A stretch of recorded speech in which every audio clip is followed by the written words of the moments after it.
This is Eric Rutan of Cannibal Corpse. You are listening to the Scars and Guitars podcast with Andrew McKay Smith.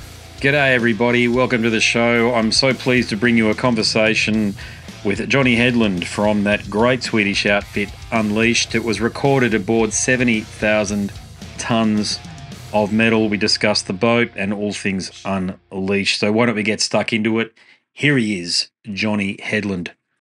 Thanks so much for doing the interviews. I really appreciate it. I really appreciate all of the musicians doing them, actually. And thank you for having us. I saw you guys last night and you put in a fucking great show. Thanks a lot, man. By the way, you just kicked all of the goals there. And so that'd be the first question I got for you, is about the boat. How have you found the experience? Oh, well, it's our third time here, and it's a fantastic experience. Obviously, I mean, it's got everything. It's got absolutely everything you can wish. I mean, I've done so many tours and festivals in my lifetime that I kind of know how to compare stuff now. And I love many of them. But this is a little extra, obviously.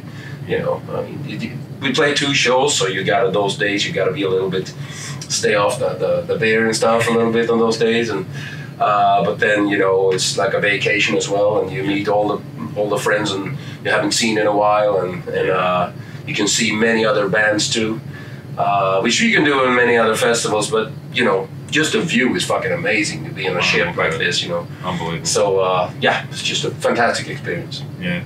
How did you find Puerto Plata? Am I saying that right? Yes. Yeah, well, I think our guitar player Fredrik was out doing some kind of excursion. We the rest of us was really just in the port, having a couple of drinks and just sat down and did nothing.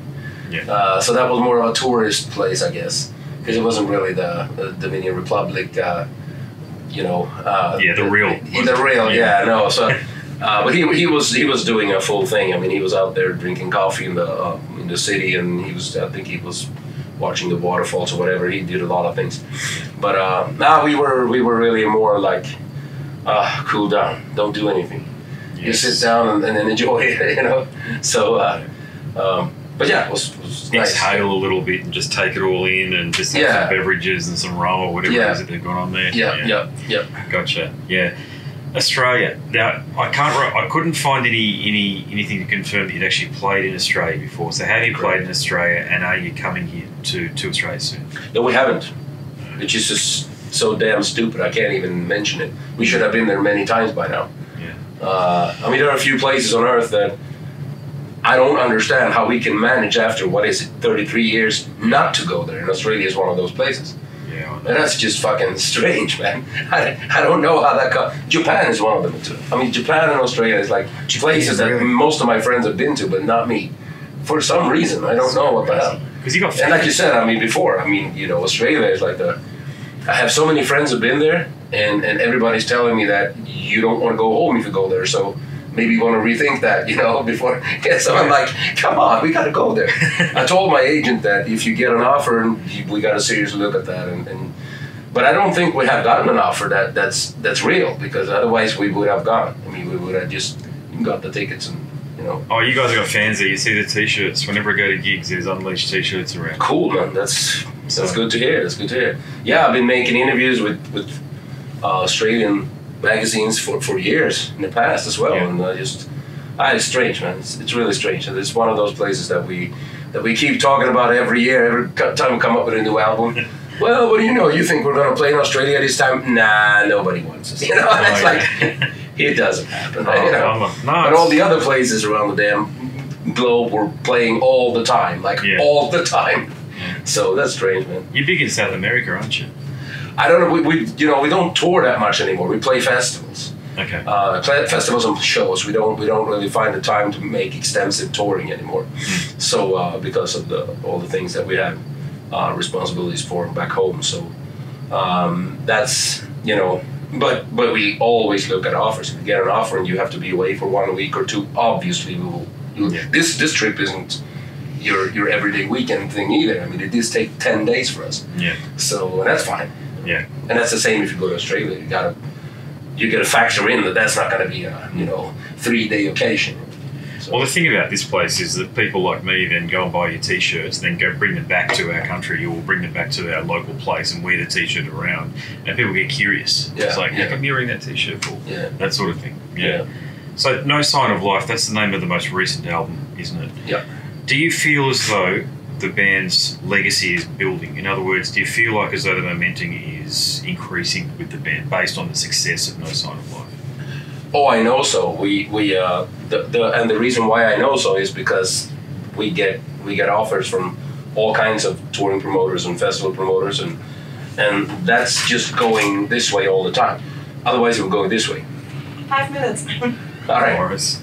And so that's why, and also when we go out playing, I know that they want to hear the new songs. Yeah. Which of course is, I know that if there are enough bands in this business that would have to rely on whatever you did on the 3-4 first albums. Yeah, exactly. Maybe even the 2 first albums.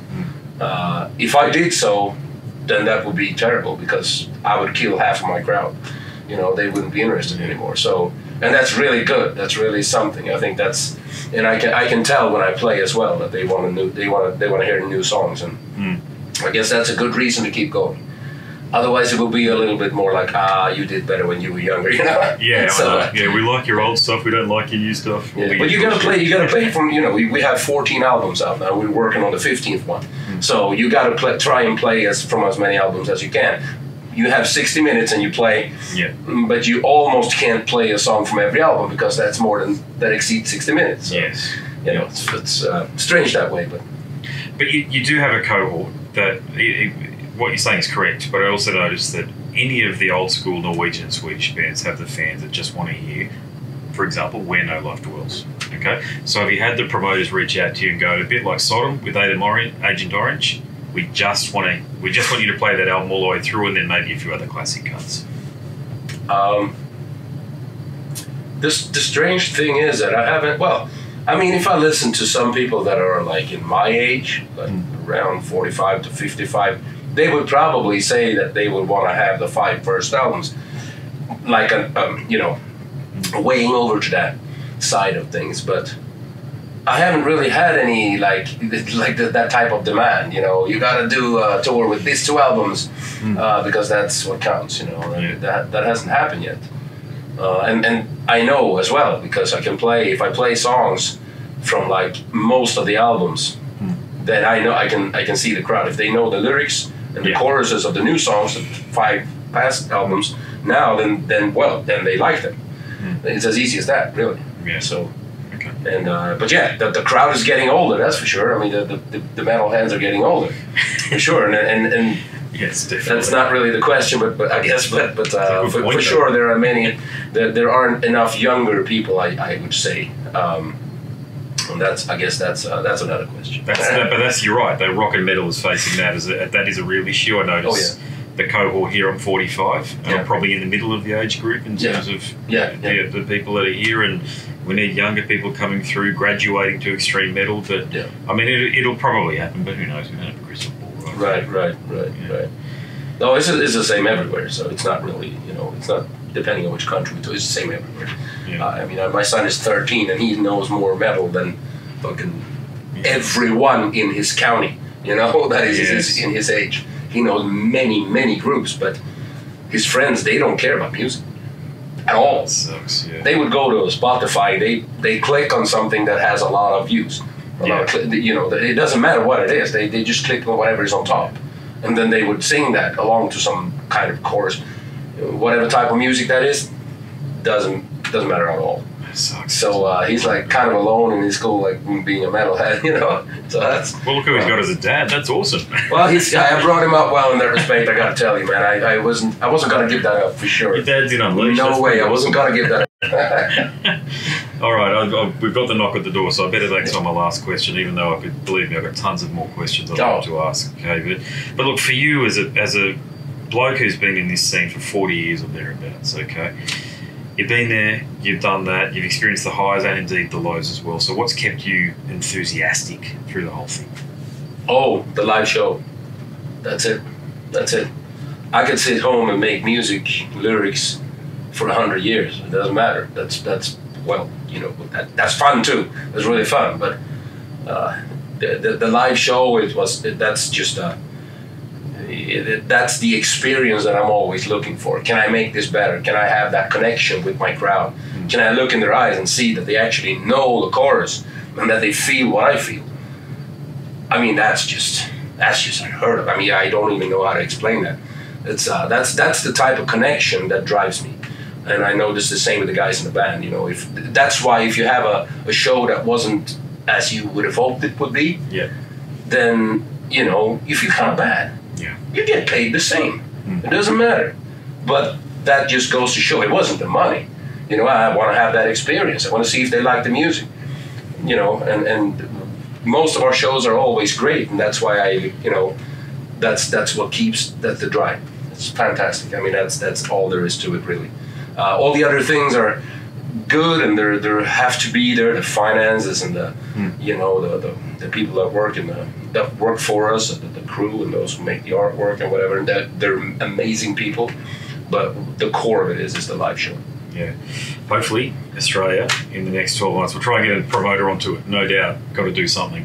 And your brother. That's great. Yeah. Johnny Hedlund from Unleashed. Gosh, isn't he just the Swedish uncle that you wished you had? There you go. There are many more chats that were recorded on 70,000 Tons of Metal available. Just check them out via YouTube, Spotify, whatever the podcast apps you're listening through. But if you're really keen to find them all in a convenient location, go to my website, scarsandguitars.com. There's a tab up the top there, 70,000 Tons, and you can listen to and watch conversations featuring the members of Carnation, Tigers of Pantang, The Halo Effect, Sodom, Scar Symmetry, Nocturnal, My Dying Bride, Inhuman Condition, Blood Red Throne, and Angra. Worthy. Yes, it is indeed. All right, that's it from me. My name's Andrew Mackay-Smith, and I'm the host of the Scars and Guitars podcast. Until the next one, it's a goodbye for now.